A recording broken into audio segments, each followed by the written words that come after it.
A poor little girl walks into a restaurant, holding her malnourished little brother in her arms. She looks at the billionaire CEO and says, "Just a little bit of leftover. He hasn't eaten in a day, please." What he does next makes everyone cry. The Lumiere restaurant glowed like a jewel in the cold night. Through its glass windows, one could see tables draped in white cloths, crystal glasses reflecting the gentle light of chandeliers, and elegant people savoring expensive dishes. Victor Hale sat at a corner table, alone as always. His impeccable dark suit contrasted with the emptiness in his expression. It was exactly 1 year. 1 year since the accident that took his wife and daughter. 1 year living like a shadow. The maitre d' poured more red wine into his glass. "Anything else, Mr. Hale?" Victor merely shook his head, not bothering to look up. The movement at the entrance door didn't catch his attention. That was when the polite silence of the Lumiere was broken. Small steps, hesitant yet determined, crossed the dining room. A little girl walked among the tables, carrying an even smaller boy in her arms. The customers turned their heads, some in surprise, others in discomfort. Leah moved forward, her gaze fixed on her goal. Her brown hair was disheveled, and her clothes were far too big for her fragile body. She carried her younger brother Noah with visible effort, though she showed no intention of putting him down. "Miss, you can't be in here." The maitre d' approached quickly, blocking her path with a tense smile. Leah slipped past him as if he were just another obstacle, continuing in a straight line. Her large, sunken eyes were locked on a single table, the one where Victor Hale dined alone. Sophia, the owner of the Lumiere, stepped out of the kitchen upon noticing the commotion. She was a middle-aged woman with keen eyes that missed nothing. She looked ready to intervene, but something stopped her.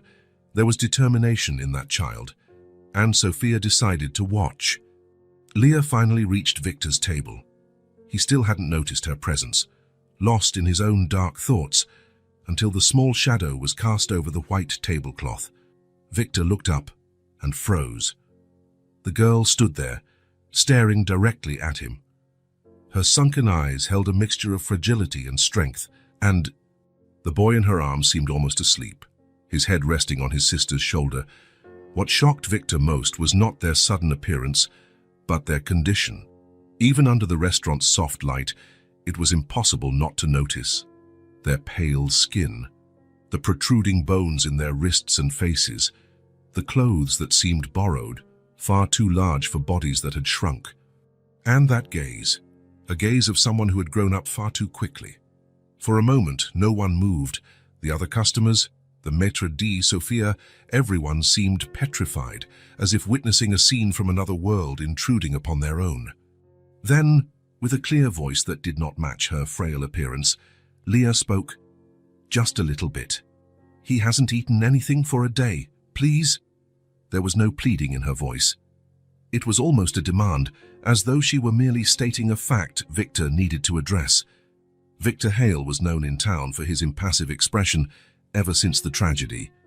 The man who never smiled again, the widower who plunged into work and shut himself off from the world, the father who lost his daughter and, with her, any trace of emotion. But in that moment, something happened on his face, an almost imperceptible tremor. He looked at Leah, then at Noah in her arms, and back at the plate in front of him, a pricey entree he had barely touched. The maitre d' at last reacted, approaching with determined steps. "Mr. Hale, I apologize. I'll call security and—" "Bring them food," Victor interrupted, his voice rough from lack of use. "For both of them." His voice echoed across the silent restaurant. The maitre d' froze in place. A lady at a nearby table brought her hand to her mouth, tears brimming in her eyes. A passing waiter stopped, blinking quickly to hold back his own emotion. "You heard me," Victor continued, now looking directly at the man. "Bring food. For both of them." Sophia, who had been watching everything from the kitchen doorway, stepped forward. Her own eyes shining with tears she fought to contain. "Marcel, bring the full children's dinner. 2 plates." Her gaze crossed Victor's for a brief moment, a silent understanding between them. Victor gestured to the empty chair across from him. "Sit." Leah did not say thank you. She did not smile. She simply sat down carefully, arranging Noah in her lap. Her movements were precise, like someone used to caring for another. The silence that followed was broken only by discreet sniffles. A businessman at a table in the corner turned his face away, quietly wiping away a tear. The pianist on the small stage tried to resume playing but found his fingers trembling over the keys. Within minutes, Marcel returned with 2 plates, creamy soup, shredded chicken with mashed potatoes, cooked vegetables, simple but nutritious food. Sophia accompanied him, bringing a small glass of juice and another of milk. Leah looked at the food, then at Victor, as if expecting instructions or conditions. He merely made a gesture with his hand, indicating they could eat. What happened next moved something deep inside Victor Hale, something he believed had died long ago. Leah did not start eating. Instead, with a near reverential care, she picked up a small spoon and began feeding her brother. She blew on each spoonful to cool it, tested the temperature with her lip, and then offered it to Noah. Her little hands trembled slightly, but her movements were steady. A young waitress leaned against the wall, crying silently. The head chef, a burly man known for his short temper, appeared in the doorway and removed his hat as a gesture of respect.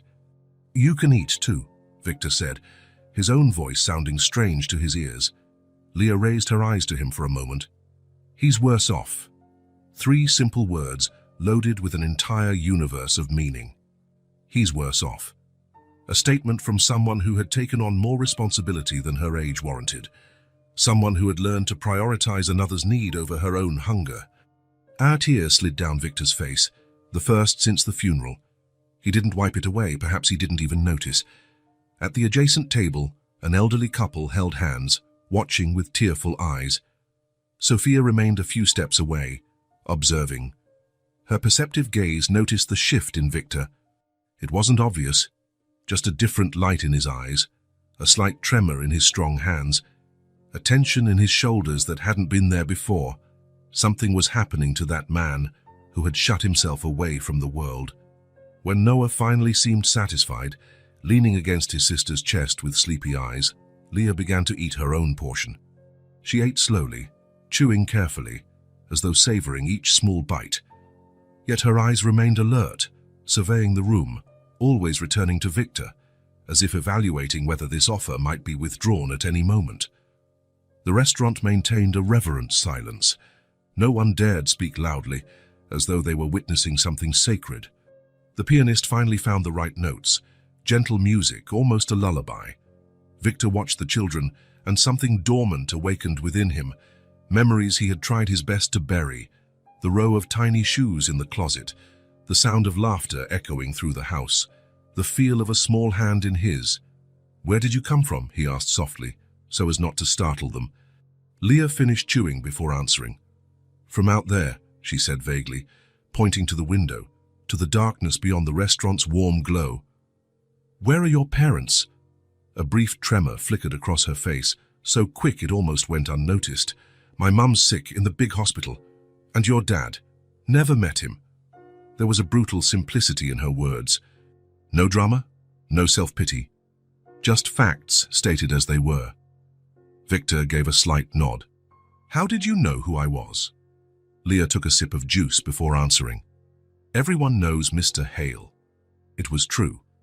Victor Hale was well known in the city. The successful businessman who lost everything he cared about on a stormy night when a drunk driver ran a red light. The man who buried his wife and daughter on the same day and was never seen smiling again. "Why did you come to me?" The question that really mattered.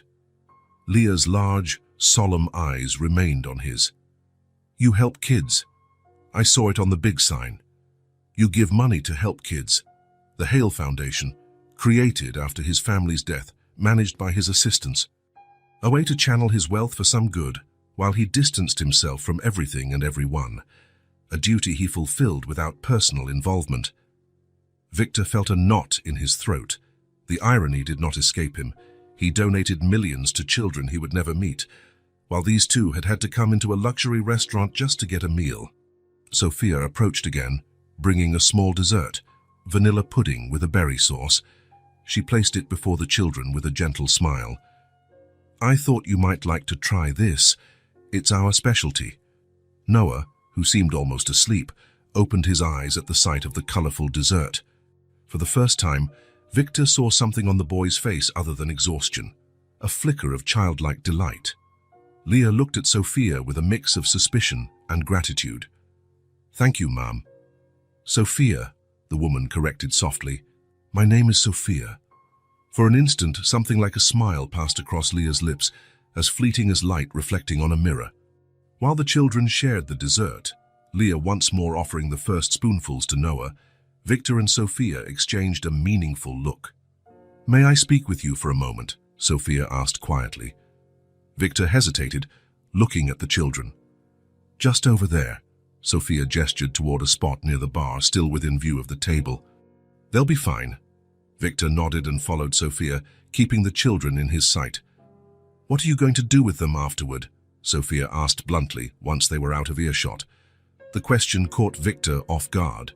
He hadn't thought beyond the immediate moment. I don't know.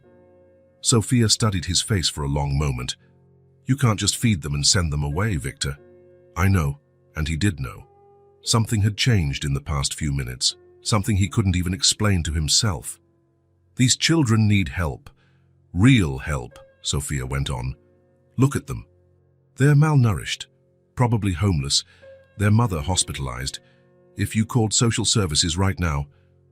No, Victor interrupted, surprising both of them with the sudden firmness in his voice. Not yet. Sophia raised an eyebrow, assessing him. Then what?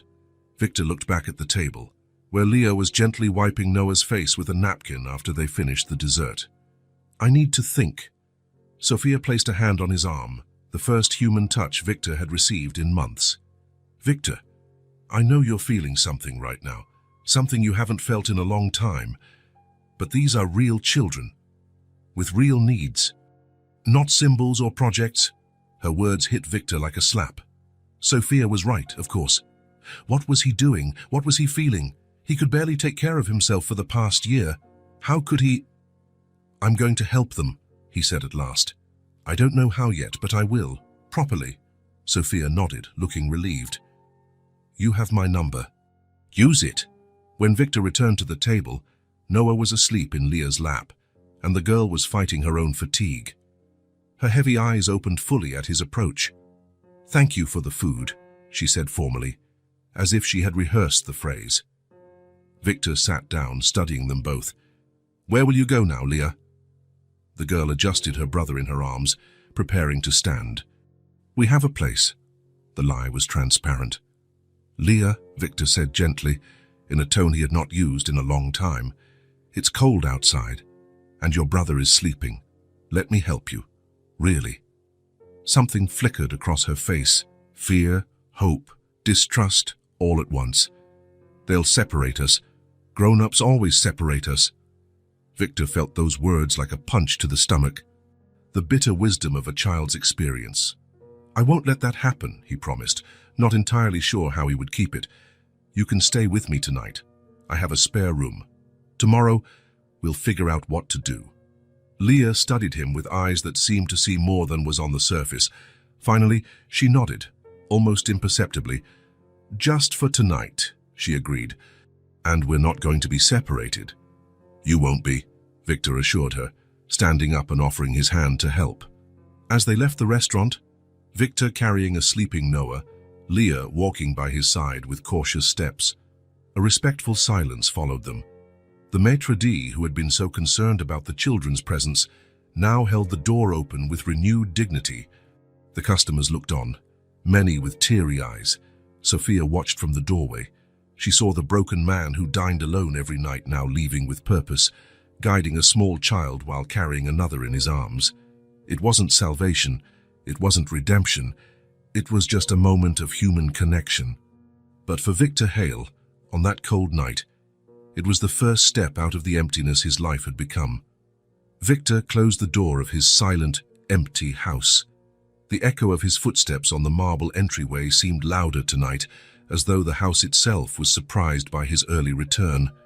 Usually, he wandered the city until late, avoiding coming back to the place that used to be a home, and was now just somewhere to pass the dark hours. He set his keys on the hall table, the metallic sound reverberating through the walls. He turned on only one lamp, as he always did. The dimness had been his constant companion since the accident. The Hale mansion was impeccably clean. The housekeeping staff came 3 times a week, but there was an air of abandonment that no cleaning product could hide. It was the abandonment of a place that was no longer lived in, merely occupied. Victor climbed the stairs slowly, the steps creaking beneath his feet. In the upstairs hallway, he paused briefly in front of a closed door. He always stopped there, always hesitated, and always moved on without opening it. Olivia's room had remained untouched since the accident, a sanctuary he lacked the courage to visit. In his own bedroom, Victor did not turn on the lights. He took off his jacket, his tie, his shoes. He sat on the edge of the bed and looked at the photo on the bedside table, Eliza and Olivia smiling on a picnic day, the last summer they spent together. "How was your day?" he asked the silence, a ritual he maintained despite knowing there would be no answer. But this time he had something different to share with the silence. "I met 2 children today," he said softly, gazing at the photo. They walked into the restaurant. The girl was carrying her younger brother in her arms. His voice broke as he remembered Leah's eyes, so ancient in such a young face. They were starving, Eliza, and alone. Victor rarely allowed himself to feel. After the accident, the pain had been so overwhelming that he learned to exist in an emotionally numb state. It was safer that way. But something had torn down that barrier today. The image of Leah feeding her brother before eating, her small act of sacrifice, had awakened an echo of humanity within him. He lay down without changing clothes, staring at the ceiling. Sleep would not come easily, as usual, but when it finally did, it brought something Victor both feared and longed for in equal measure: dreams. In the dream, he walked through an open field beneath an impossibly blue sky. The air had that special quality of dreams, more vivid than reality, colors brighter, sensations sharper. In the distance, he saw a small figure running among wildflowers. His heart almost stopped when he recognized the yellow dress, the braids bouncing with each step. "Olivia," he called, his voice choking with emotion. The girl stopped and turned around, his daughter's face just as he remembered, as though the accident had never happened. Her eyes, identical to Eliza's, shone with childish joy. "Daddy!" She waved but did not run to him. Victor began running to reach her, but the distance between them never shrank. It was like running on a treadmill moving in the opposite direction. No matter how much he tried, he could not catch up. "Olivia, wait," he pleaded. She smiled, not the mischievous grin he remembered, but one older, wiser than her years. "It's okay, Daddy," she said, her voice ringing clear as a bell. "You don't need to catch me." Victor stopped, confused. "I don't understand." "You stayed still for too long," Olivia continued. "It's time to move forward again." "I can't," he replied, the pain in his voice palpable even in the dream. "Not without you. Without both of you." Olivia tilted her head, studying her father with an expression that mixed compassion and determination. An expression that Victor realized with a start greatly resembled Leah's in the restaurant. "Some people need you now," she said simply, "just like I needed you once." Before Victor could respond, he woke up with a jolt. The room was dark and silent. The digital clock on the nightstand read 3:27 a.m. His face was wet with tears, the first he had shed in months. It was the first time he had dreamed of Olivia since the accident, the first time he had heard her voice, even if only in a dream. Victor sat up in bed, his heart still racing. The feeling of the dream lingered, not just the image of Olivia, but her words. "Some people need you now." He got up, went to the window, and drew back the curtain. The city slept under a cloudy sky, with a few lights still shining here and there. Somewhere out there, 2 small children were probably trembling in the cold. When the first ray of sun broke through the clouds, Victor was already dressed. He had spent the remaining hours of the night thinking, remembering, feeling. For the first time in a year, allowing himself to feel entirely. He picked up the phone and dialed a number. Sophia, it's Victor. Sorry to call so early. Sophia's sleepy voice came from the other end of the line. Victor, did something happen? I need your help, he said simply.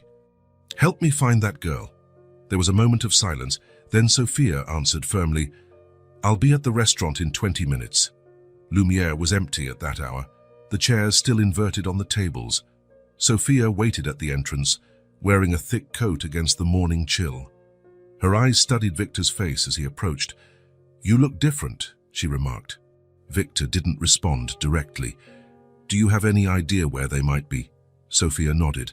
I have some guesses. Children in that situation tend to stay near places where they can find food or temporary shelter. There's a shelter a few blocks away, but... She hesitated. But what? They separate siblings by age and gender. The girl mentioned she doesn't want to be separated from her brother. Victor felt a chill. He's worse off. Leah's words echoed in his mind. Where else? He asked. There's a park near the public market. Some homeless folks stay around there. And also... Sophia bit her lip, hesitant. Tell me. The commercial district has stores with deep awnings. They offer some shelter from the rain and wind. Victor nodded. We'll start with the park, then the awnings. Sophia placed her hand on his arm, stopping him. Victor, what do you plan to do when you find them? The question caught him unprepared, though it was obvious. What was his plan, really? He hadn't formed a concrete one. He only knew he needed to find them. I'm not entirely sure, he admitted, but I can't leave them on the street. The park was almost empty except for a few early workers passing through. There was no sign of the children. Victor felt his anxiety grow with every minute that passed. What if someone found them before us? He asked as they returned to the car. What if they were taken to a shelter overnight? We keep looking, Sophia replied, her calm demeanor grounding Victor's rising agitation. The commercial district was starting to come to life. Store employees raised their shutters, street sweepers cleaned the sidewalks. Sophia and Victor walked slowly, checking every sheltered nook and cranny where two small children might hide. Sophia spotted them first. Over there, she said quietly, pointing to a department store still closed for the morning. Its deep awning created a small space sheltered from the wind. Victor's heart pounded as he saw the tiny shape in the far corner of the entrance. It would be easy to pass by without noticing, just a dark shape, easily mistaken for trash bags or discarded boxes. They approached quietly so as not to startle them. The scene they found broke what was left of Victor's heart. Leah and Noah slept curled under a thin, worn blanket. The girl was on the outside, her small body protectively curved around her brother. A worn backpack served as a pillow for them both. Even in sleep, Leah's face held a watchful expression, as though part of her remained on guard. Victor crouched down slowly in front of them. The gentle movement was enough to wake Leah, whose eyes opened instantly, alert and ready to defend her brother.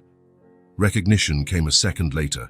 Mr. Hale, she murmured, her voice hoarse with sleep and cold. Hello, Leah, Victor replied softly. We've been looking for you. The girl sat up, automatically adjusting the blanket around her still sleeping brother. Her eyes moved from Victor to Sophia, assessing the situation with a caution beyond her years. Why? She asked simply. The question struck Victor like a blow. Why? Indeed. Why was a man who had isolated himself from the world for a year suddenly concerned about the fate of two children he barely knew? Because no one should sleep like this, he answered, gesturing to the awning, the thin blanket, the cold ground. Especially children. Leah didn't look convinced. Her eyes remained guarded. Where's your mother? Victor asked, trying a different angle. A flash of pain crossed the girl's face. She got sick. The ambulance took her. She never came back. The brutal simplicity of that statement made Sophia emit a soft sound, somewhere between a sigh and a muffled sob. How long has it been? Victor asked gently. Leah shrugged. A lot of days. I lost count. Noah began stirring under the blanket, mumbling in his sleep. Leah instantly focused on him, adjusting the blanket and whispering reassuring words. Victor exchanged a glance with Sophia. A decision was being made in that moment, without words.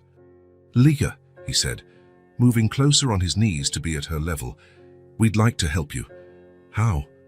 The mistrust in her voice was palpable. "First, by offering you a warm place to stay. Food, a real bed." Leah's eyes narrowed. "And then, you'll call the people who separate siblings." Victor felt his heart clench at those words, her experience or fear speaking through a small child's voice. "No," he promised. "I won't let anyone separate you." "How can I trust you?" Leah asked, speaking quietly to avoid waking Noah. Victor paused, thinking, how indeed could she trust him, a stranger who suddenly appeared offering help? "You can't," he finally admitted. "Not yet. But I'm asking you to give me a chance to prove I deserve your trust." Leah considered his words, her small face too serious for her age.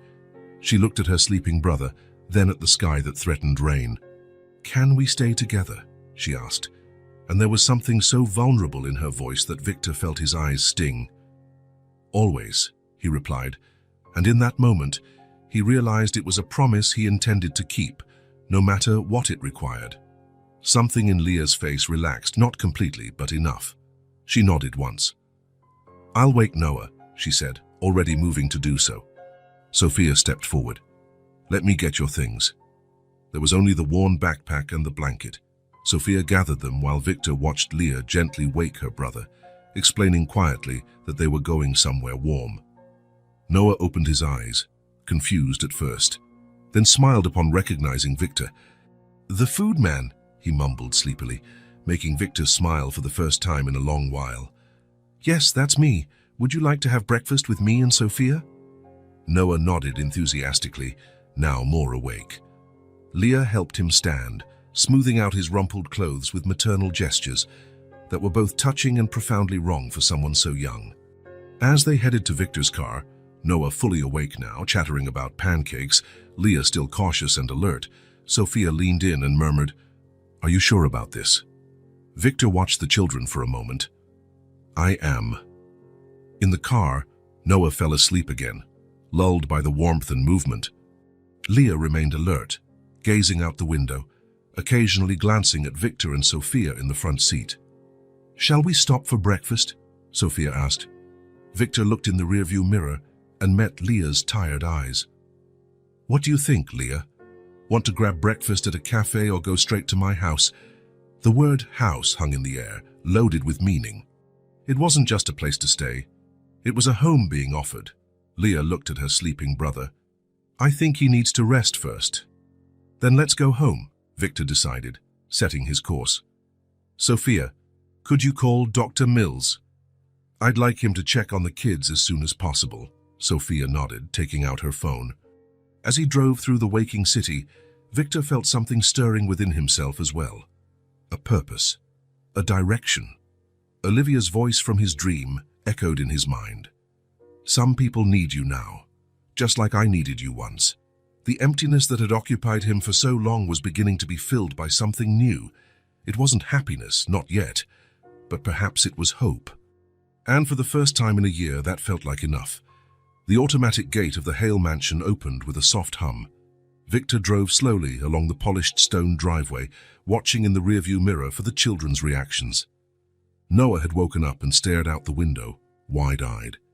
Leah kept her usual guarded expression, though Victor noticed a flash of surprise as the main house came fully into view. The Hale mansion was an imposing two-story building with large windows and a classic facade. The garden, meticulously maintained by a weekly service, featured geometric flower beds and neatly trimmed trees. Everything was immaculate. Everything was lifeless. "Is this where you live?" Noah asked, his small voice a blend of awe and intimidation. "Yes," Victor answered simply, parking in the circular driveway. "Alone?" Leah's low question broke the silence. Victor hesitated. "Yes, alone." When he turned off the engine, a disconcerting silence enveloped the car, as though all realized the gravity of the scene. A well-dressed stranger bringing two abandoned children into his empty mansion. The absurdity of it did not escape Victor. "Let's go inside," he finally said, opening his door. "It's getting cold out here." The interior was even more impressive. A grand foyer with a marble floor and a sweeping staircase. Every detail spoke of wealth, sophistication, and good taste, and solitude. Leah clutched Noah's hand as they looked around, clearly feeling like intruders in a museum after hours. You can leave your shoes here," Victor indicated, hoping to ease the tension. Noah quickly obliged, eagerly slipping off his tattered sneakers. Leah hesitated, but finally removed hers as well, revealing worn socks with a small hole in the toe. Victor tried not to stare at that telling detail. "Let's head to the kitchen first," he suggested. "You two must be hungry." The kitchen was spacious, with granite countertops, dark wooden cabinets, and stainless steel appliances. It also struck Victor how ridiculously formal it was for two small children. Everything was adult, practical, devoid of color. "Have a seat," he gestured to the high stools around the center island. Noah tried to climb onto a stool and failed. Instinctively, Victor moved to help, but Leah was already there, lifting her brother with practiced ease. "What would you like to eat?" Victor asked, opening the fridge to see what he had. Its contents were uninspiring. Some fruit, milk, eggs, basic vegetables. The pantry wasn't much better. "Anything," Leah answered. The phrase sounded rehearsed, as though used many times before. Victor felt a pang. A child who had learned not to be picky because there was rarely a choice. "How about scrambled eggs and toast?" he suggested. "And maybe some juice." Noah nodded eagerly. Leah just gave a single nod. As Victor prepared the simple breakfast, he felt strangely self-conscious. How long had it been since he cooked for anyone but himself? Since the accident, his meals at home had been purely functional, when not skipped entirely. The phone rang, interrupting his thoughts. "Excuse me," he said, answering. "Hello, Sophia?" "Dr. Chen will be there in an hour," Sophia informed him. "I had to give her a brief overview of the situation. I hope you don't mind." "Not at all, thank you." "How are the kids?" Victor glanced at them. Noah was busily exploring the countertop with curious fingers, while Leah watched Victor's every move with watchful eyes. "They're adjusting.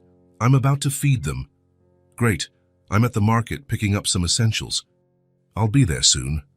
Victor thanked her and hung up. Returning to the stove, he finished the eggs and served them onto 2 plates, adding toast before placing everything in front of the children. "Help yourselves," he said, hearing how formal he sounded.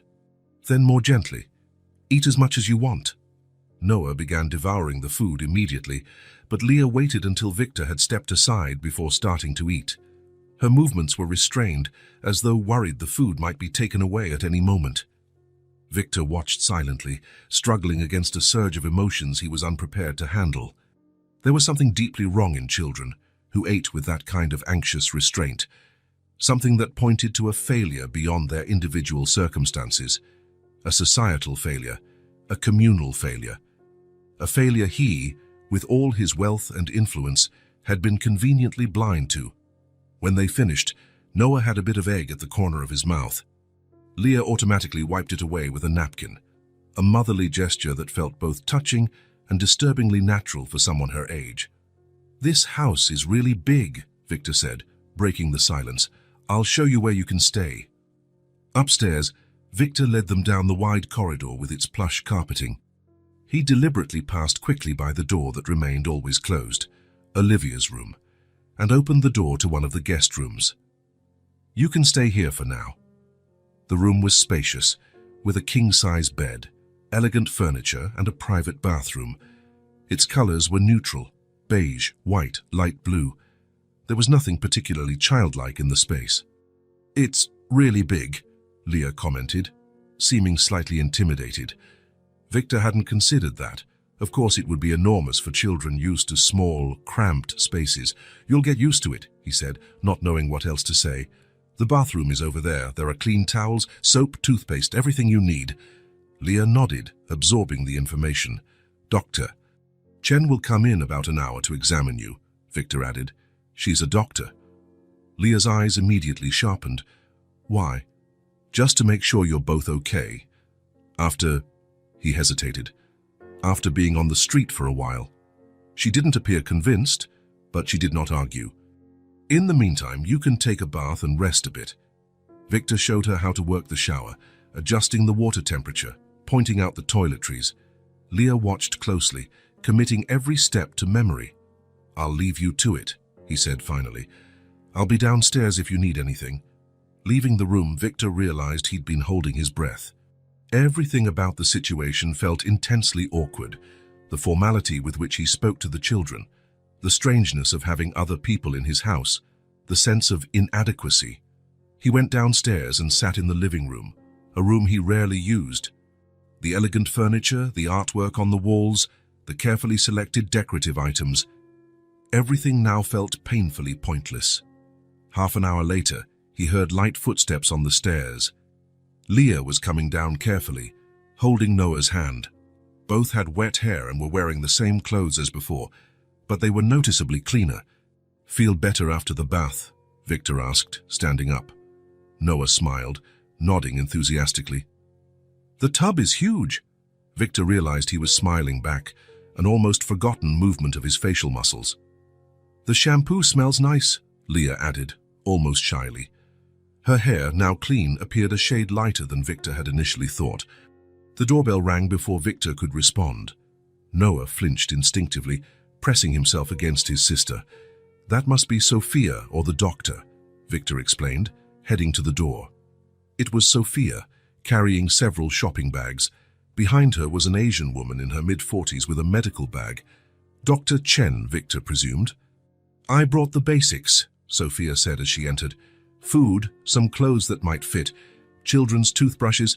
She trailed off when she noticed the children in the living room. "Hello, you two." Leah nodded politely.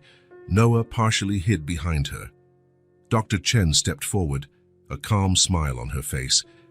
You must be Leah. And this is Noah, correct?" Leah nodded again, more wary now. "I'm Dr. Chen. I'd like to examine both of you, if that's all right." "Why?" Leah asked once more, the same question she had posed to Victor. The doctor was not intimidated by the distrust. "To make sure you're healthy, and to see if you need any medicine or vitamins." Leah still seemed unconvinced, but looked to Victor as if seeking confirmation. "It's okay," he assured her. "Dr. Chen just wants to help." "Could we use your office?" the doctor asked Victor. He nodded, guiding them through the house.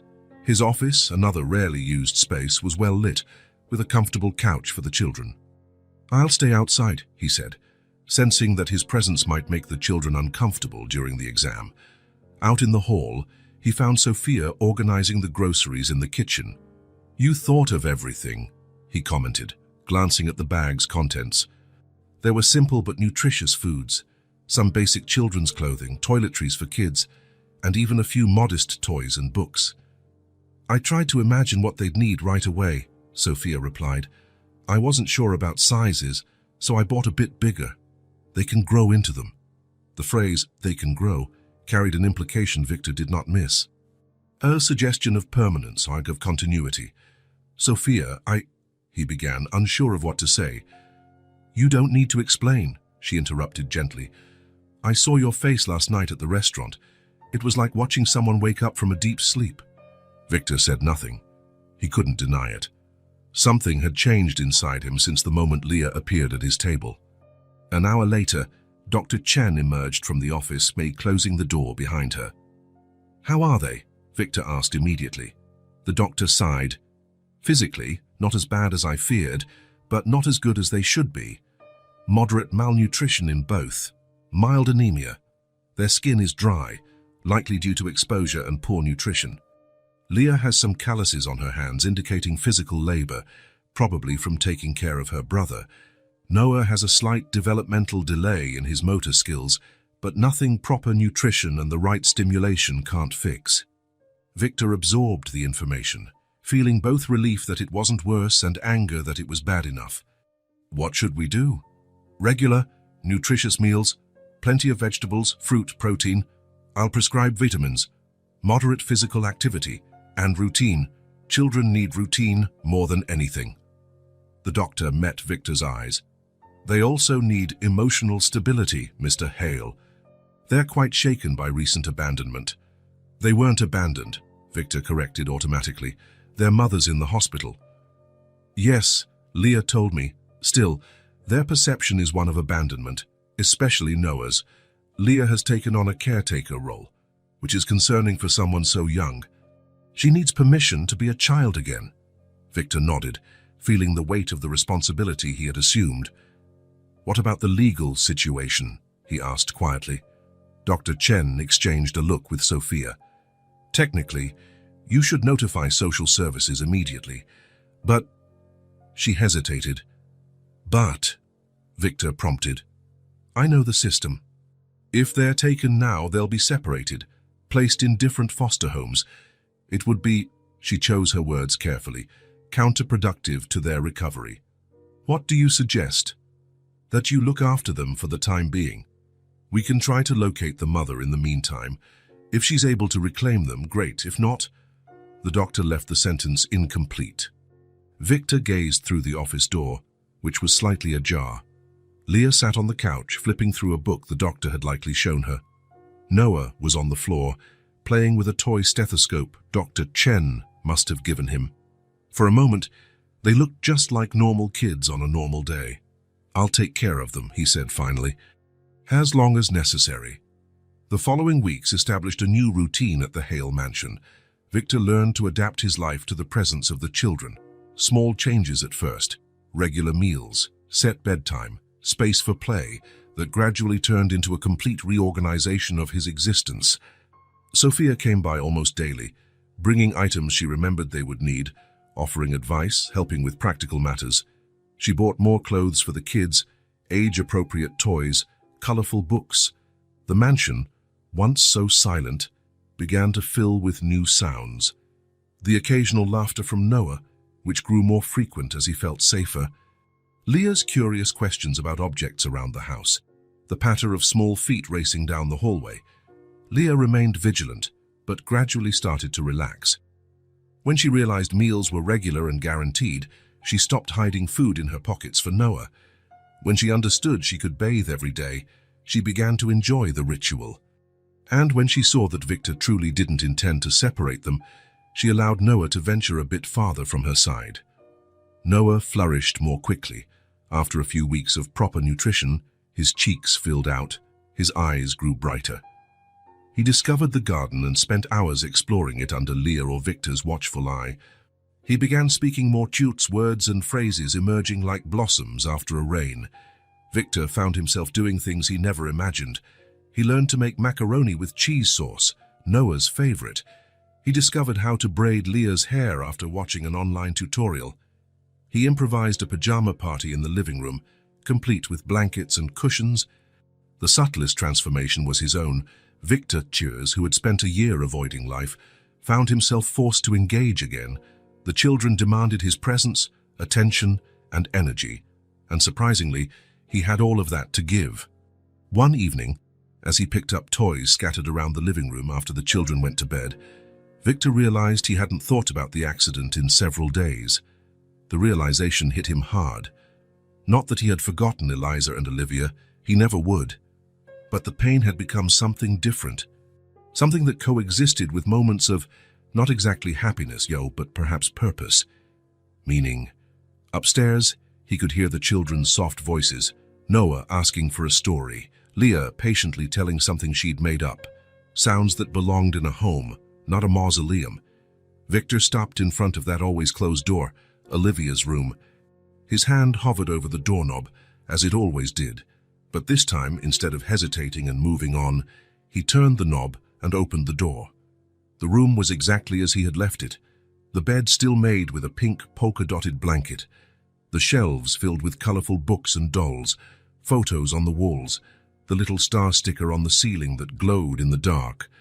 Victor stepped inside, feeling the familiar weight of sorrow but also something else, a kind of peace.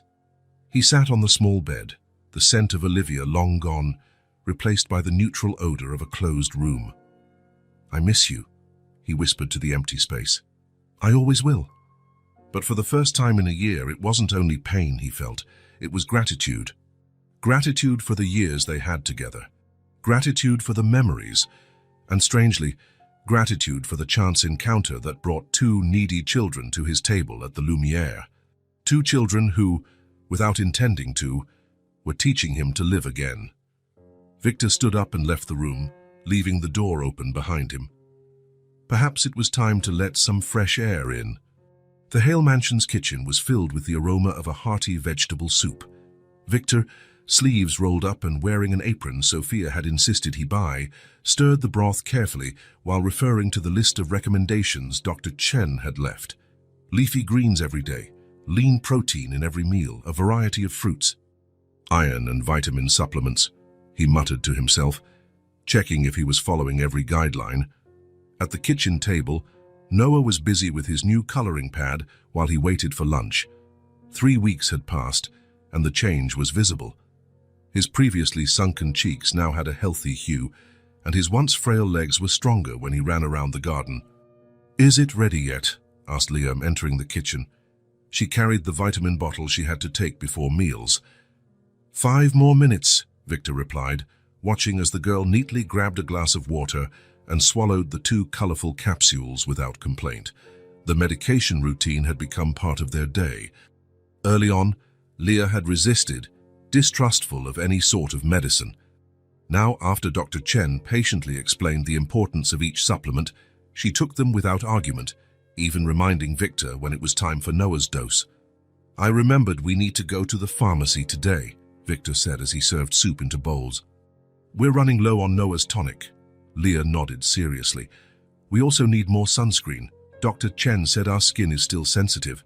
Victor smiled inwardly. The girl had memorized every medical instruction, taking responsibility for her own recovery, and her brother's with admirable determination. They sat at the table, Victor ensuring each bowl had the right balance of vegetables and protein. Meals were now calculated with precision. Every nutrient counted in the fight against their previous malnutrition. "Eat slowly," Leah reminded Noah, who had developed a habit of scarfing down food, a reflex from the days they never knew when the next meal might come. "It's delicious," Noah said between spoonfuls, a ring of soup already forming around his mouth. Victor observed how both of them now ate more calmly.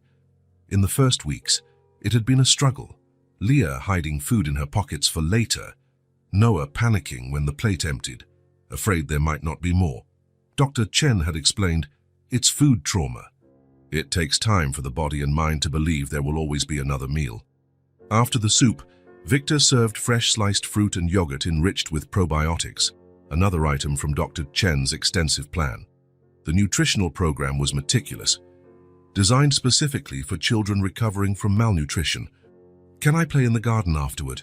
Noah asked, licking the spoon clean of yogurt. "Sure, but only after you rest a bit," Victor reminded him. "Remember what Dr. Chen said about not overexerting yourself?" Noah made a face but nodded.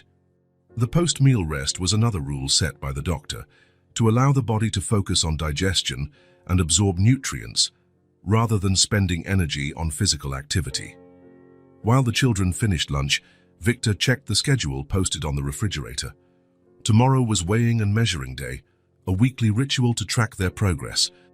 Next to it was a list of blood tests to be repeated at the end of the month. "Sunbathing is at 3 today," Leah asked, showing she was also paying attention to the schedule. "That's right," Victor confirmed. 20 minutes, with sunscreen. Controlled sunlight exposure was part of the treatment for their low vitamin D levels, common deficiencies in malnourished children. Dr. Chen had explained, especially those without proper shelter. After the meal, Noah lay on the living room couch for his mandatory rest, while Leah helped Victor organize the afternoon's medications. "Dr. Chen said we're improving fast," the girl remarked, separating the bottles. "Yes, she was very pleased at the last checkup," Victor replied, recalling the doctor's approving look upon seeing their increased weight and height. "When will we stop taking so many meds?" Leah asked, a rare moment of impatience slipping past her usually composed demeanor. Victor smiled in understanding. "When your bodies have fully recovered what they lost, Dr. Chen said it could take a few more months, but we're on the right track." Leah seemed to accept that answer, returning her attention to the vitamins. Victor noticed how her arms, once so thin they were alarming, now looked healthier. The scrapes on her knees and elbows, marks of sleeping on hard ground, were almost healed, thanks to the special ointment they applied religiously.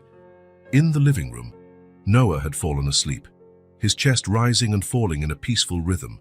The dark circles under his eyes, so pronounced when they arrived, had nearly disappeared.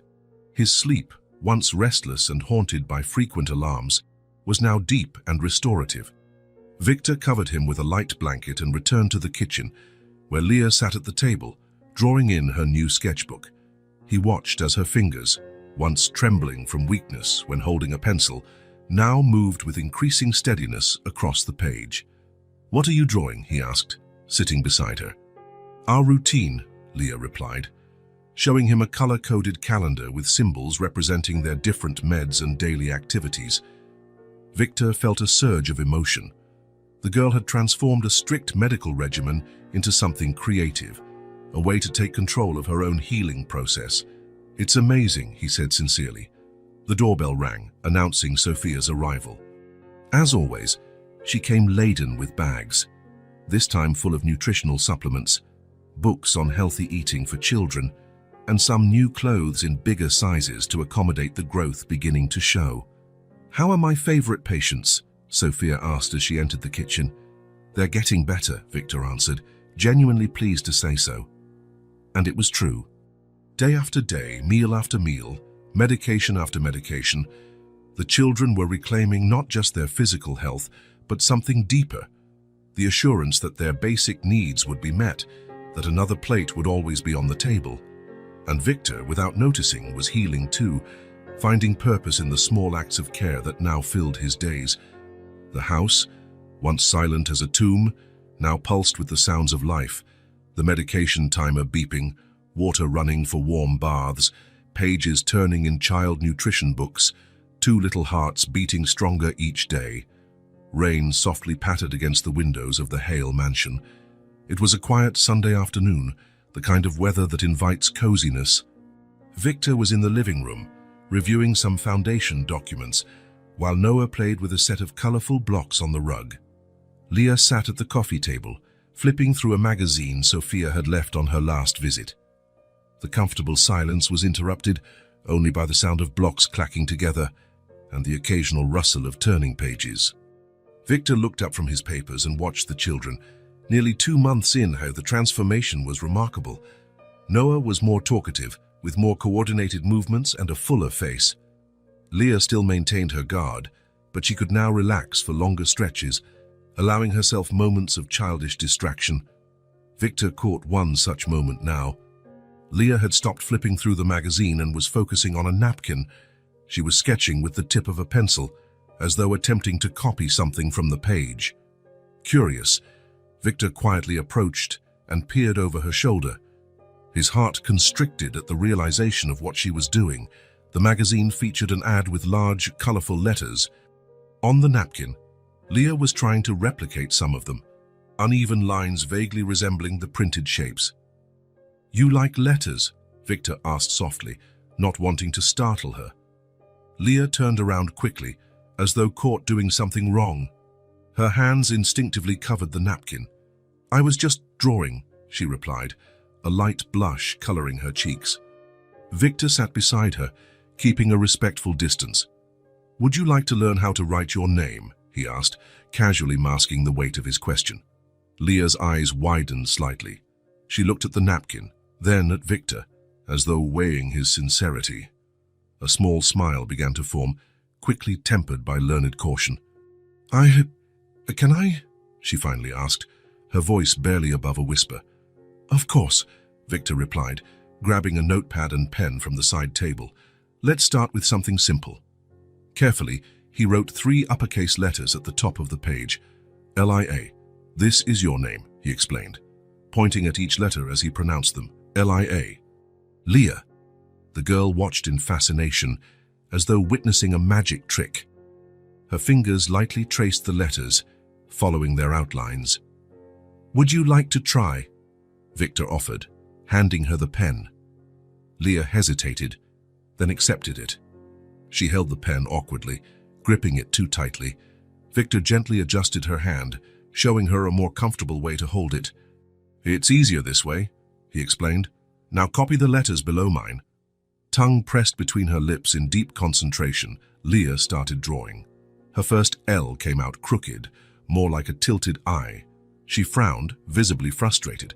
"That's really good for a first try," Victor encouraged. "Try again." "The L is like a corner, a line down and another to the side." She nodded, trying again. This time the letter was more recognizable. A genuine smile lit her face momentarily.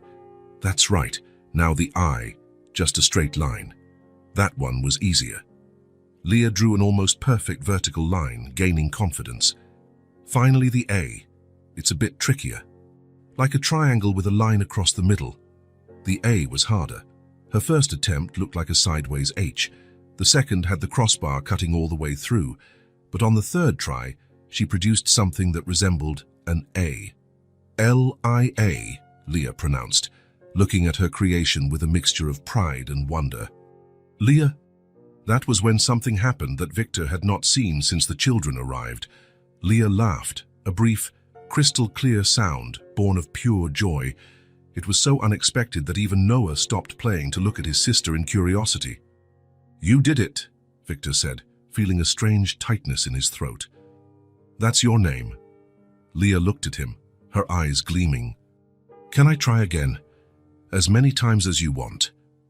For the next half hour, the room was filled with the sound of pencil on paper.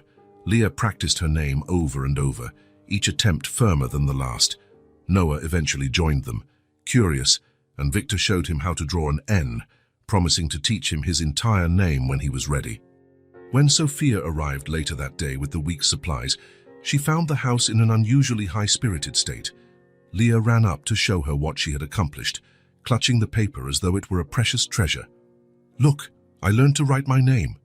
Sophia glanced at Victor over the girl's head, a silent question in her eyes. He just smiled, feeling a strange warmth in his chest that he couldn't quite name. That night, after the children were in bed, Victor returned to the living room and picked up the sheet of paper. He looked at Leah's progress, from the first shaky attempts to the final version, which was already quite legible. Carefully, he cut out the last, the best one, and took it with him. In the children's room, he moved silently to avoid waking them. Noah was sound asleep, one arm flung dramatically over the pillow. Leah lay on her side, as usual, protectively facing her brother even in sleep. With a piece of tape, Victor fixed the paper on the wall by Leah's bed, where it would be the first thing she saw upon waking. 3 simple letters, a name, an identity. It was more than a literacy exercise. It was the first written word of her new life, a small milestone of normalcy in a life that had been anything but normal. Victor left the room as quietly as he had entered, leaving behind that simple testament to progress. Elia, glowing faintly in the darkness, like a promise. Rain had been falling for 2 days straight, keeping the children confined to the mansion. Victor had worked remotely most of the morning, attending video conferences in his office, while Leah and Noah explored corners of the house they still hadn't fully discovered, despite having lived there for almost 3 months now. The Hale mansion was large enough to hide surprises around every corner, rarely used rooms, shelves of untouched books, closets storing items from years ago. A treasure trove of discoveries for 2 curious children. That afternoon, after lunch, Victor allowed them into the library, a spacious room lined with dark wood shelves, complete with a rolling ladder to reach the higher volumes. Leah had fallen in love with the space at first sight. Since learning to write her name, her interest in letters and books grew daily. "Make yourselves at home," Victor said, settling into a chair with his laptop. "Just be careful with the ladder." Noah quickly busied himself with a collection of variously sized globes on a low table, spinning them in fascination and pointing at countries and oceans at random, inventing stories of pirates and explorers. Leah, meanwhile, walked slowly among the shelves, running her fingers over the book's spines as if hoping to absorb their stories by touch. Occasionally, she'd pull one out, flip through a few pages, then carefully return it to its place. Her real interest sparked when she came across a section of photo albums, large volumes bound in leather, the dates stamped along the spines. Leah removed one that appeared well used, its edges slightly worn from frequent handling. She sat on the rug and opened the album in her lap. The first pages showed a young, beautiful woman with dark hair and a radiant smile. In some photos, she appeared with Victor, a different Victor, one with fewer worry lines on his face, one who smiled in a way Leah had never seen. As she turned the pages, a new figure began to appear, a little girl, first a baby in the woman's arms, then a child with brown hair and bright eyes. Leah gazed, enthralled, at the pictures that told a story. Birthdays, Christmases, days at the beach, simple moments of a happy family. In the middle of the album, one picture particularly caught her attention. It had been removed and then put back, as though someone had carried it around before returning it. It showed the little girl, maybe slightly younger than Leah, sitting on a swing. Her smile was wide, her eyes squinted with the force of her joy. Behind her, partially visible, was Victor pushing the swing, his own expression brimming with happiness and pride. Leah carefully took the photo from the album and approached Victor, who typed away absently at his computer. "Is she your daughter?" she asked, her soft voice breaking the library's hush. Victor froze, fingers still on the keyboard. For a moment, Leah feared she had made a terrible mistake. The color drained from his face, and something flickered in his eyes. Pain, raw and pure, so palpable she could almost feel it. Slowly, Victor closed the laptop and set it aside. He reached out, and Leah handed him the photo. He looked at it for a long while, his thumb gently stroking the glossy surface. "Yes," he finally answered, his voice rougher than usual. "She got very sick. I did everything I could, but she ended up passing away." The response was simple but laden with meaning. Leah stood there, unsure whether to speak or walk away. She chose to stay, sensing instinctively that Victor needed that moment. "What was her name?" she asked after a few seconds. "Olivia," Victor replied, the word vibrating in the air between them. "She was 5. Leah stepped closer, looking again at the photo Victor held. She studied the little girl's face, the tiny gap between her front teeth, the freckles sprinkled across her nose, the light in her eyes. "She looks happy," Leah said gently. A simple observation, but deeply true. Victor swallowed hard, his eyes fixed on the picture. "She was," he agreed. A trembling smile touched his lips, a bittersweet blend of sorrow and cherished memories. "She loved that swing, always asked to go higher, higher." Something in his voice had changed. It was no longer just pain. There was warmth, nostalgia, even a hint of joy in the recollection. "What else did she like to do?" Leah asked, perching on the arm of Victor's chair. Victor looked at her, surprised by the question but grateful. It was as if Leah had opened a door he had kept locked for a long time, allowing memories buried by grief to finally breathe. "She loved stories," he began, voice growing steadier. "Every night she would ask for 3 bedtime stories. We'd negotiate and settle on 2. He let out a small laugh, the first time he'd laughed while talking about Olivia in a very long time. "And she loved to dance. Any music, anywhere, in the supermarket, in the car, in the yard." As Victor spoke, Noah drifted over, quietly sitting on the floor at Victor's feet. He listened intently, his large eyes fixed on Victor's face, sensing the importance of the moment even without fully understanding it. Leah simply listened without interrupting, offering her attentive presence as a silent gift. Of all the people in the house, she might have been the one who best understood the language of loss. She was young, but old enough to feel its weight. "She had a special dance when she was happy," Victor continued, his eyes now far away, seeing something beyond the rainy library. "She'd spin and jump with her arms open, like she was trying to hug the whole world." Leah smiled, imagining the scene. "Like a butterfly," she suggested softly. Victor looked at her, slightly astonished. "Yes, exactly like a butterfly. That's what Eliza, my wife, used to say." Another silence, but different this time. Not the heavy silence of unacknowledged grief, but something gentler, almost peaceful. The rain tapped against the windows, creating a gentle background melody. "I miss my mom too," Leah finally said, so quietly that Victor had to lean in to hear. "Sometimes I wake up and forget she's not here." Victor nodded, fully understanding that experience.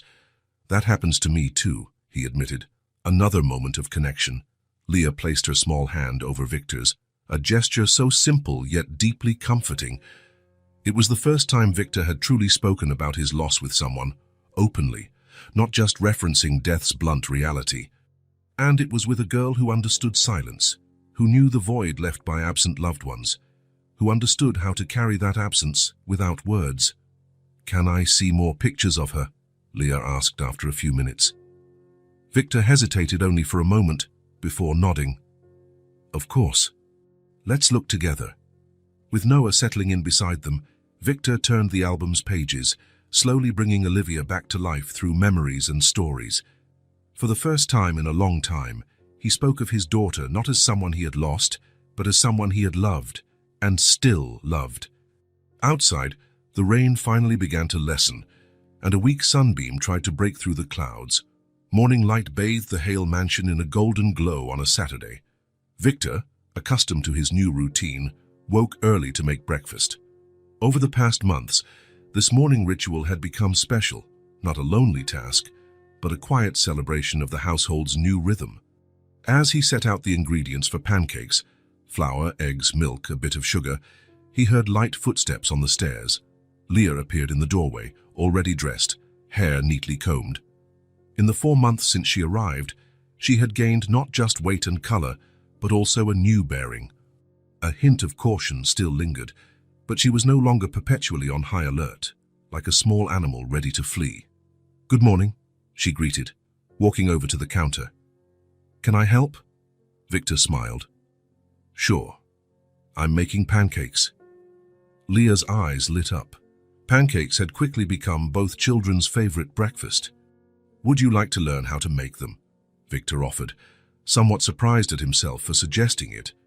It was the first time he'd proposed teaching her something other than letters and numbers during their afternoon sessions. Leah nodded, her excitement visible on her usually composed face. "First, we mix the dry ingredients," Victor explained, indicating the flour and sugar. "Can you measure 2 cups of flour?" With meticulous care, Leah did so, the tip of her tongue peeking between her lips in concentration. Her small hands moved with growing precision, the result of her drawing and writing practice. "Like this?" she asked, the measuring cup perfectly leveled. "Perfect," Victor praised. "Now we add a pinch of salt and 2 tablespoons of sugar." Step by step, he guided her, cracking the eggs, be careful with the shells, beating the mixture. Not too hard, just until it's combined. Adding milk gradually, see how the texture changes. Leah absorbed each instruction intently, as if memorizing something vital. For a child who had experienced so much instability, perhaps it was exactly that. Learning how to create something reliable, something that could be repeated to the same comforting result every time. "Now comes the hardest part," Victor warned, lighting the stove under the skillet. Flipping the pancakes at the right time. He demonstrated with the first one, poured a small ladle of batter into the hot pan, waited for tiny bubbles to appear on the surface, then flipped it with a quick flick of the wrist, revealing a perfectly golden underside. "Your turn," he said, offering Leah the spatula. She hesitated, glancing from the spatula to the skillet with a flicker of apprehension. What if I mess up? The question carried more weight than her words suggested. Victor recognized the underlying fear of failure, of disappointment, of losing something because of a single mistake. "Then we'll make another," he answered simply. "We have enough batter for plenty of tries." Something eased in her expression. She took the spatula and, imitating Victor, poured a circle of batter into the skillet. "How do I know when to flip it?" she asked, studying the pancake closely. "Watch the bubbles," Victor said, pointing. "When they're all over the surface and the edges look firm." Leah watched the pancake with such concentration that Victor could practically hear her mental cogs turning. When she decided it was time, she slid the spatula under the batter carefully and, with a quick motion, flipped it. It wasn't perfect, the pancake folded a bit on one side, but it was undeniably a pancake. "I did it," Leah exclaimed, a rare burst of pure excitement. "Looks great," Victor praised, genuinely impressed. "For your first time, that's amazing." Bolstered by her success, Leah continued. The second pancake came out better than the first. The third was better still. By the fifth, she had mastered the technique, producing round, golden discs. The smell of freshly made pancakes drew Noah, who shuffled into the kitchen still in pajamas, hair tousled, rubbing sleep from his eyes. "Leah's making breakfast?" he asked, delighted by the idea. "Yes," Victor confirmed, helping the boy climb onto a tall stool by the counter. "And she's doing a fantastic job."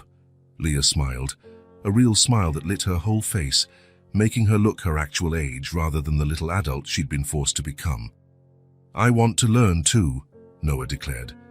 "When you're a bit older," Leah promised, transferring a stack of pancakes to a plate. "The stove's too hot for you right now." Victor watched the exchange with a pang in his chest. It was the first time he'd seen Leah acting like a sister, not a substitute mother, setting boundaries out of genuine care, not fear or necessity.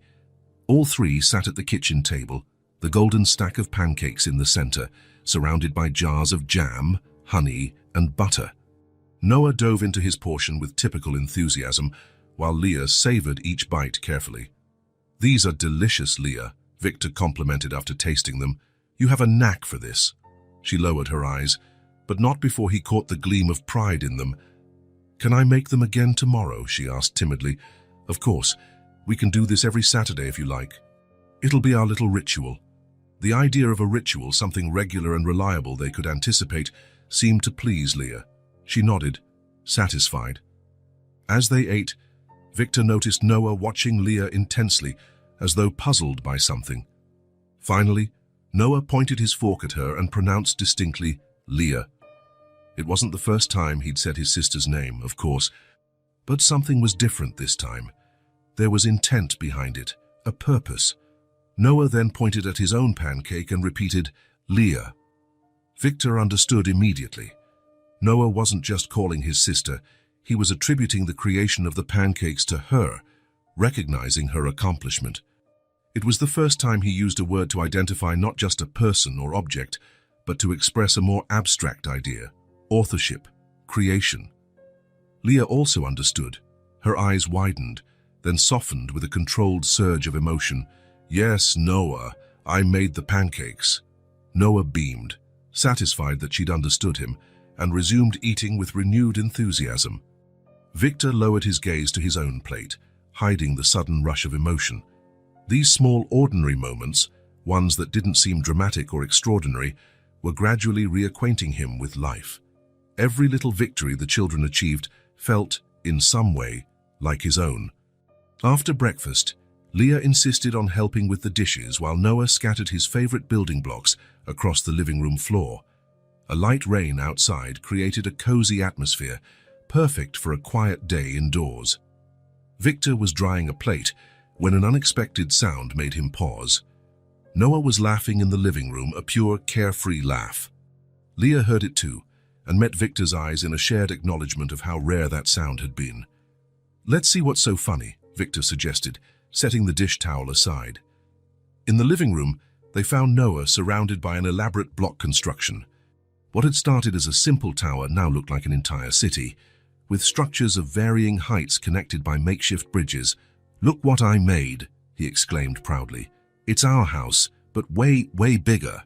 Victor knelt beside the creation, examining it seriously. "It's impressive, Noah. You worked hard on it." "This one is you," Noah explained, pointing to a blue block perched atop one of the towers. "And this is Leah," he continued, indicating a red block nearby. "And this is me," he concluded, showing a yellow block set between the other two. The simplicity of that representation, three colorful blocks together at the top of a structure, carried an emotional truth that struck Victor with unexpected force. In a few months, they had, indeed, built something together. Not perfect, not conventional, but solid. "It's not done yet," Noah added, searching around for more blocks. "We need more." "Can we help?" Leah asked, already sitting on the rug beside her brother. Noah nodded eagerly, handing her a few blocks. Victor joined them, sitting on the floor cross-legged, a position he hadn't assumed since Olivia. Over the next hour, the construction expanded in all directions. Noah directed the project with surprising clarity, while Leah contributed meticulous details, and Victor provided structural stability for the more ambitious sections. Partway through, Leah began spinning a story about the inhabitants of the block city. A kind king living in the tallest tower, a gardener who cared for the green spaces, represented by cushions, a librarian who guarded all the kingdom's books. Noah jumped right in, adding his own characters, a dragon tamer, a bridge builder, a child who could fly. Victor simply listened, enchanted by the unbridled creativity that surfaced now that the children had regular meals and a sense of safety. It was like watching long dormant flowers finally bloom after a drought. At a particularly dramatic point in the story, when Noah's dragon tamer saved the library from a fire, the boy acted out the scene so vividly that Leah burst into laughter. Her laughter, still a rare occurrence, prompted Noah's, which in turn triggered something in Victor, a genuine laugh, rising from deep within him. The house echoed with the sound, 3 people laughing together, each carrying their own story of loss, finding a fleeting moment of shared joy. The walls that had absorbed only silence and sorrow for so long now reverberated with life. When the game finally ended, with promises to continue after lunch, Victor remembered something he'd bought a few days earlier. He asked the children to wait and hurried upstairs, returning with a simply wrapped package. "This is for you, Leah," he said, handing it over, "for making such delicious pancakes this morning." Leah accepted the present with wide eyes. She unwrapped it carefully, revealing a hardcover notebook with thick, high-quality pages, along with a set of colored pencils and fine-tip pens. "For you to draw or write," Victor explained, suddenly self-conscious. Was it too much? He didn't want to pressure her. Leah opened the notebook, running her fingers over the blank pages. There was a reverence in her touch that made Victor realize this was likely the first truly new object she'd received in a long time. Not second-hand, not borrowed, not a basic necessity, but something intended solely for her expression and growth. "Thank you," she said, her voice laced with carefully contained emotion. "I'm going to write our recipes, starting with pancakes. A promise of continuity, of the future." Victor felt a pleasant warmth expand in his chest. "That's an excellent start," he agreed. Noah leaned over to inspect his sister's new gift. "Are you going to teach me how to write pancake?" he asked Leah. "I'll teach you to write anything you want," she promised, pulling him into an impulsive hug. Victor watched, aware he was witnessing something precious. Knowledge passed on not out of obligation, but affection. A promise made not from necessity, but choice. That evening, after dinner, while Noah took a bath supervised by Victor, Leah sat at the kitchen table with her new notebook. With intense concentration, she wrote on the first page in careful letters, "The Hale Family Recipes." When Victor returned to the kitchen and saw what she'd written, he paused in the doorway, momentarily speechless. Leah looked at him, a silent question in her gaze. Had she overstepped, assumed too much? Victor crossed the kitchen and sat beside her. "It's perfect," he said simply. Then something extraordinary happened. Leah smiled, not a hesitant or restrained smile, but a full, confident one, and Victor returned it, his own smile just as genuine. They laughed together, not at anything in particular, but out of the pure joy of sharing that moment, acknowledging one another, breaking down the last barrier. It was the symbolic birth of trust. Not just Leah's trust in Victor, but Victor's trust in himself, his ability to care for, protect, and nurture again, to create a home defined not by walls and a roof, but by routines, shared achievements, and finally, laughter. The house no longer smelled of grief. It smelled of pancakes, new pencils, children's shampoo, and possibilities. Night fell on the Hale mansion with a peacefulness Victor had learned to cherish. Over the past 5 months, a new routine had taken hold in the house. Family dinners at the table, baths at the right time, bedtime stories, small rituals that anchored their days, giving them structure and meaning. That night, after making sure both children were asleep, Victor retreated to his office. There was backlog from the foundation to attend to. For hours, he immersed himself in reports and spreadsheets, his mind divided between the numbers and the quiet satisfaction of knowing Leah and Noah were safely asleep upstairs. The clock showed a little after midnight when he finally shut down his computer and climbed the stairs, his steps light in the silent corridor. As he did every night, he paused by the children's door, which was left slightly ajar at Leah's request. Through the gap, he could see two sleeping forms. Noah curled into a ball, Leah stretched out beside him, one arm draped protectively over her brother even in sleep. Victor smiled to himself and continued to his own room. He changed quickly, brushed his teeth, and got into bed with a book he'd been trying to finish for weeks. The pages soon blurred before his tired eyes, and he set the book aside, turned out the light, and let himself sink into sleep's embrace.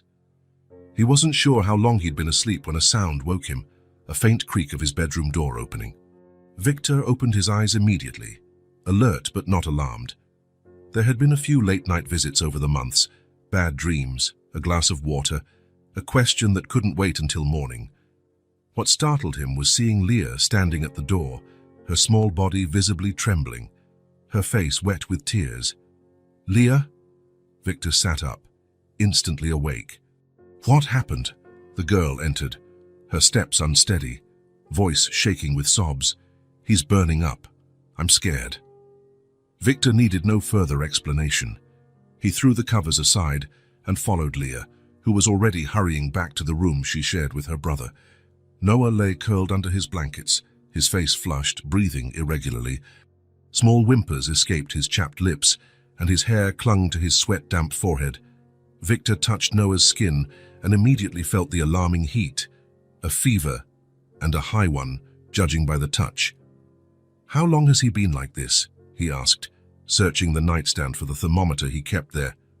"I don't know," Leah whispered, her voice small. "I woke up because he was moving around so much. Then I touched him and he was so hot." Victor passed the thermometer gently across Noah's forehead. The digital display beeped almost right away, 103.6 degrees. Far too high for comfort. "We're going to the hospital," he decided, no hesitation. The brief flash of panic in Leah's eyes was unmistakable, but she nodded, trusting Victor's judgment. In under 5 minutes, they were dressed, and Victor was carrying Noah wrapped in a light blanket. The boy was burning in his arms, alternating between lethargy and restless agitation. In the car, Leah sat in the back with her brother, holding his hand and murmuring reassuring words that contrasted with the obvious fear on her face. Victor drove through the sleeping city with controlled urgency, each red light a torment, every second dragging on.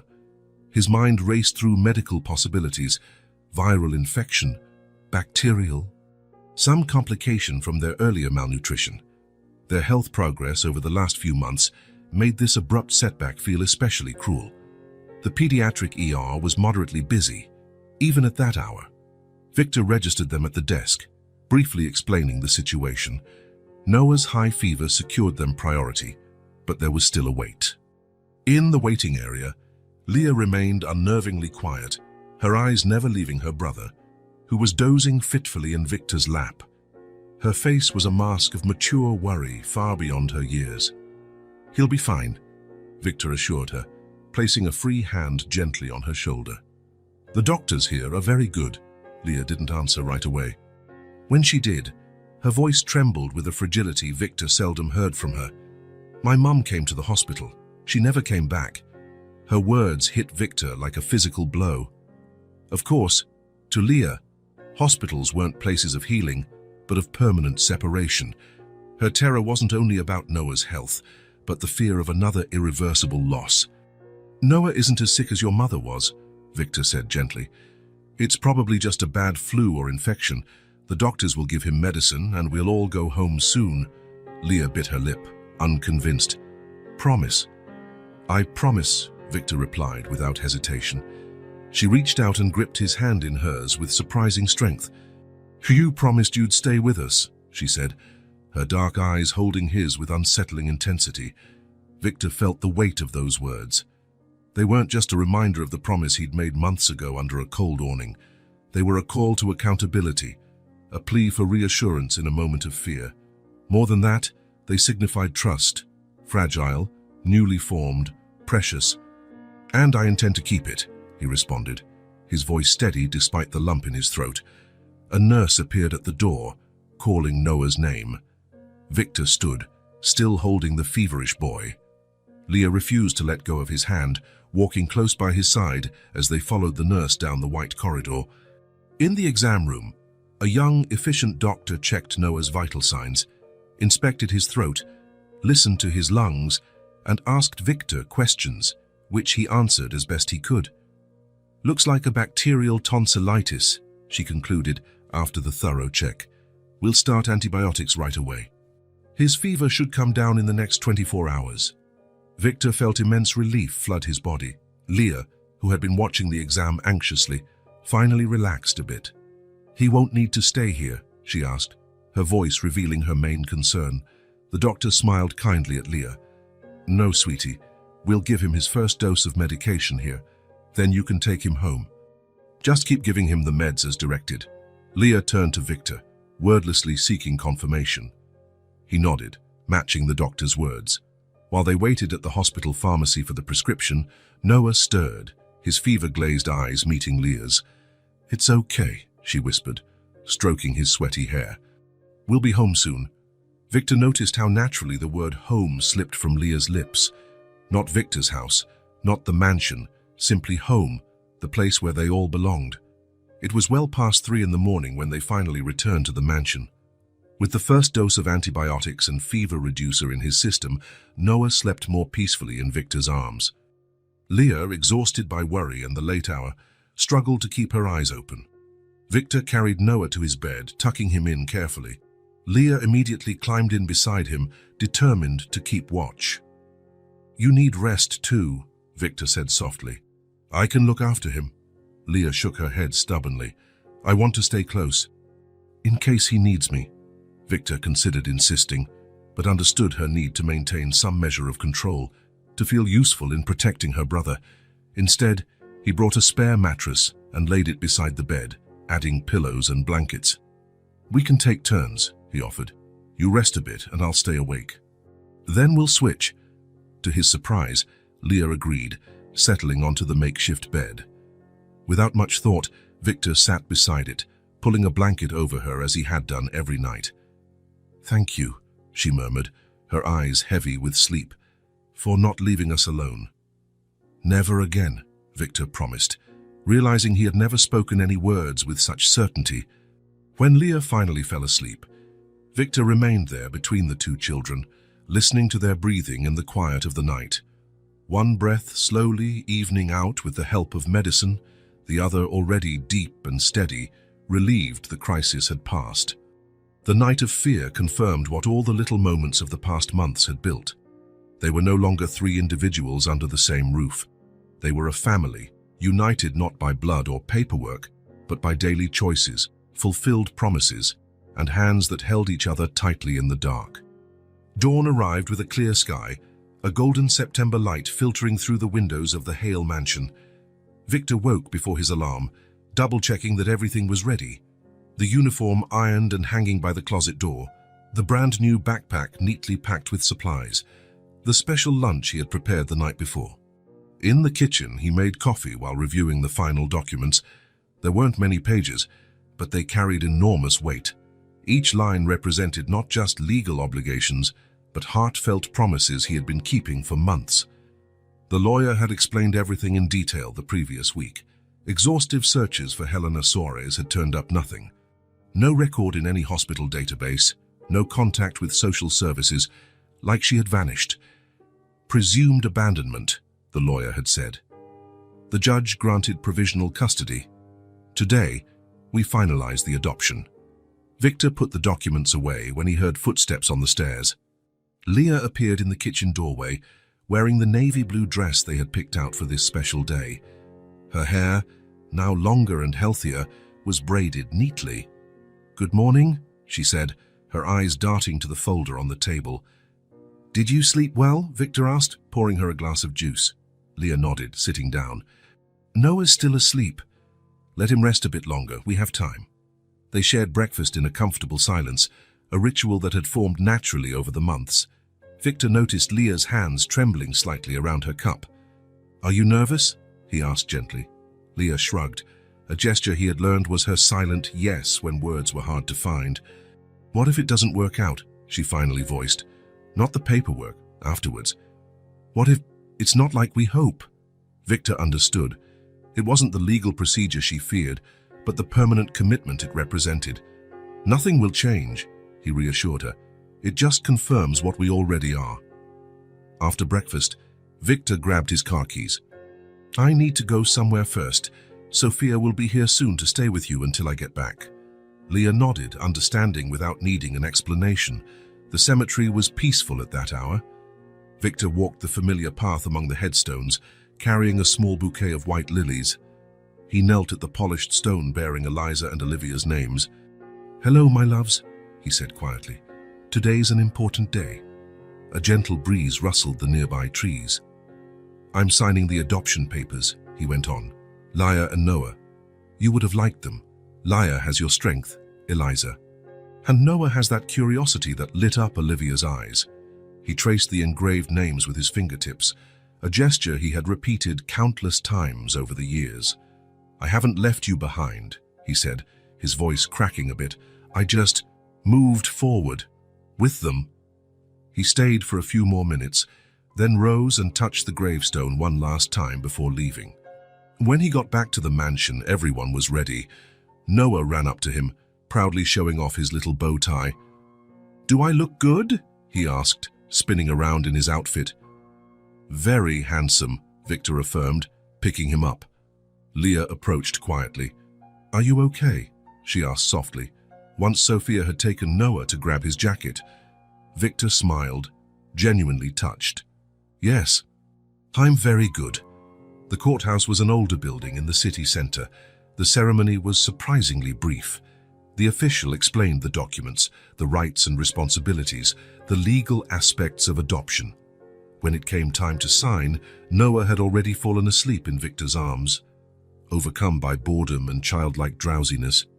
Victor shifted the boy into his left arm, keeping him secure as he signed each document with his right. Beside him, Leah watched every move, her eyes following the pen. When he reached the final paper, the official adoption certificate, she silently reached out and held his hand for just a moment before the last signature. It wasn't dramatic. There were no grand speeches, just a small hand holding another, a moment of connection before the legal act that would formalize what their hearts already knew. Victor completed his signature, the ink marking the paper with more than just his name. It carried a promise, a commitment, a final choice.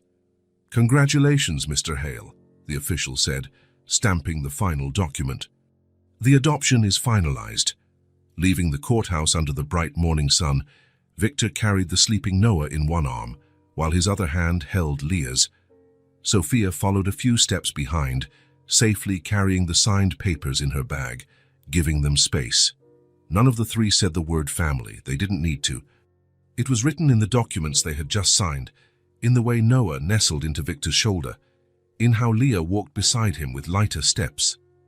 It was inscribed in the future unfolding before them, a future that did not erase the past, but built upon it, transforming grief into love, solitude into connection, and empty houses into homes.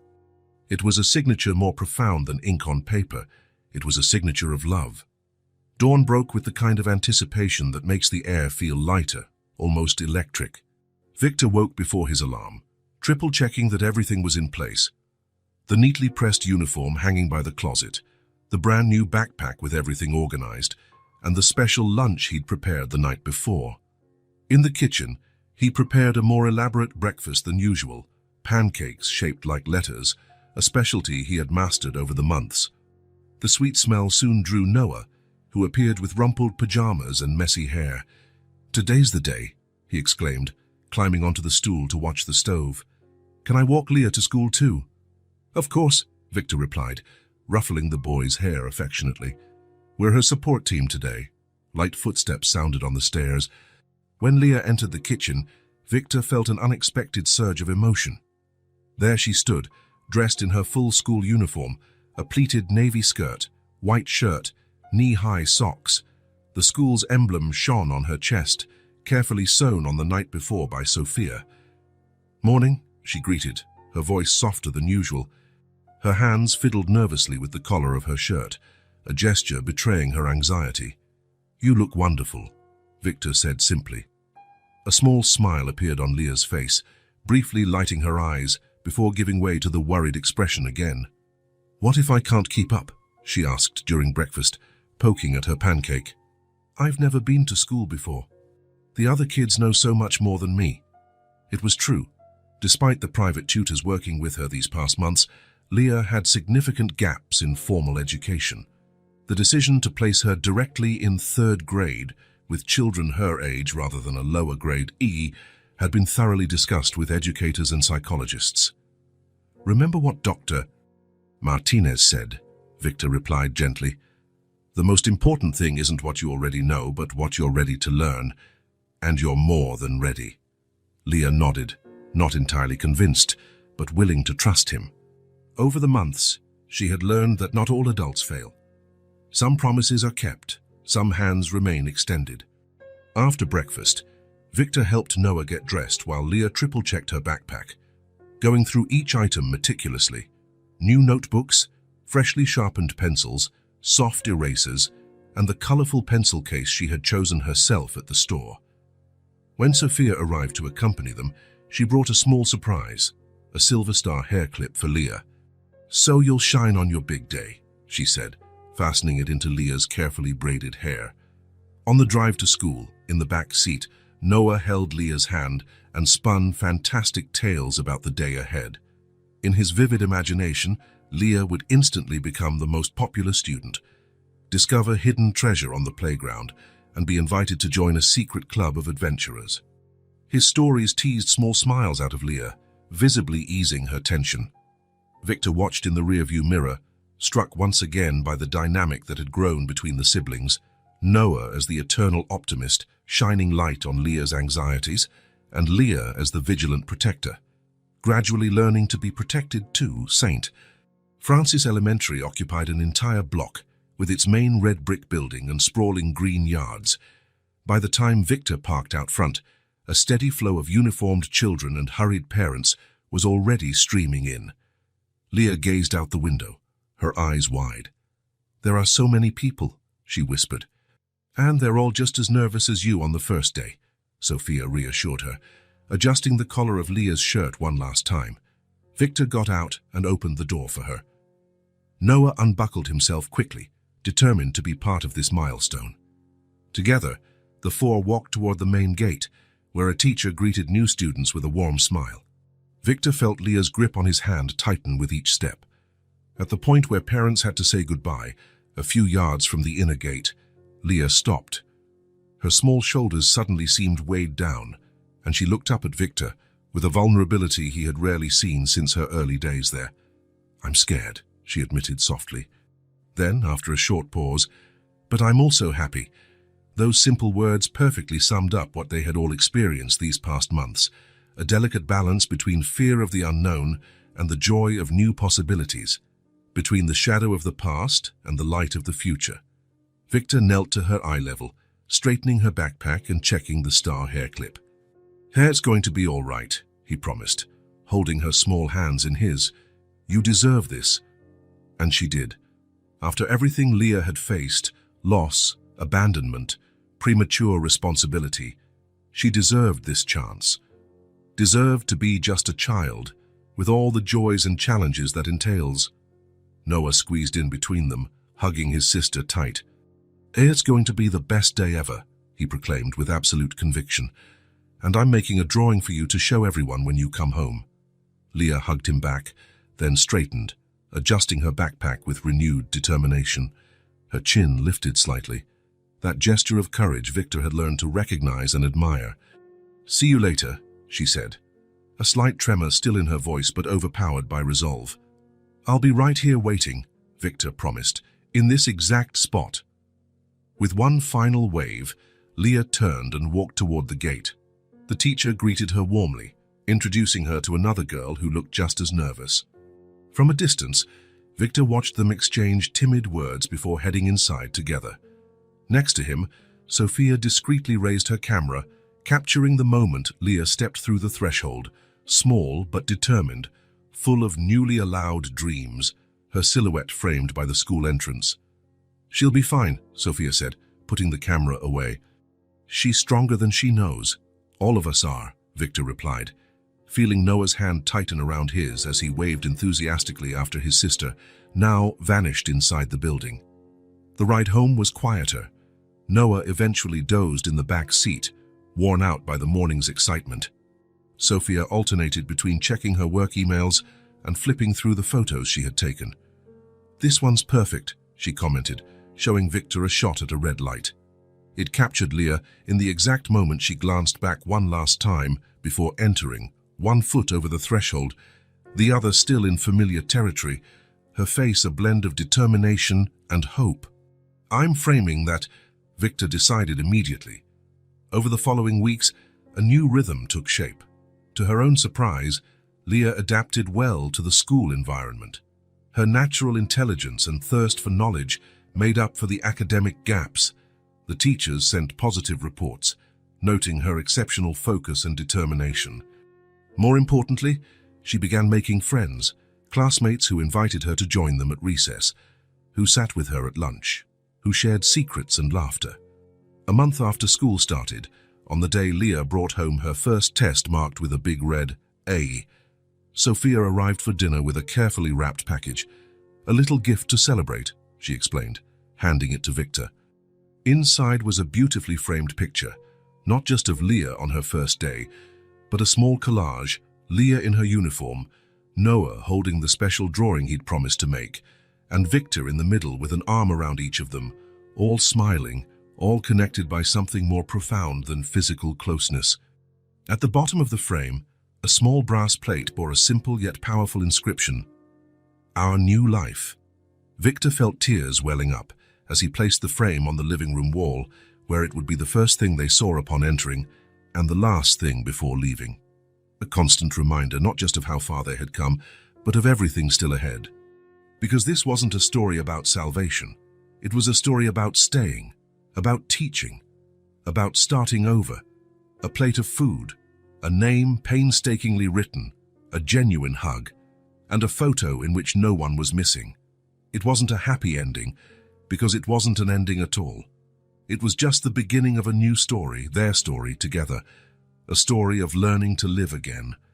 Her story where even the deepest wounds could coexist with hope and everyday triumphs. A story forged in the simplest moments, a bedtime routine, a shared laugh, a hand extended in the darkness.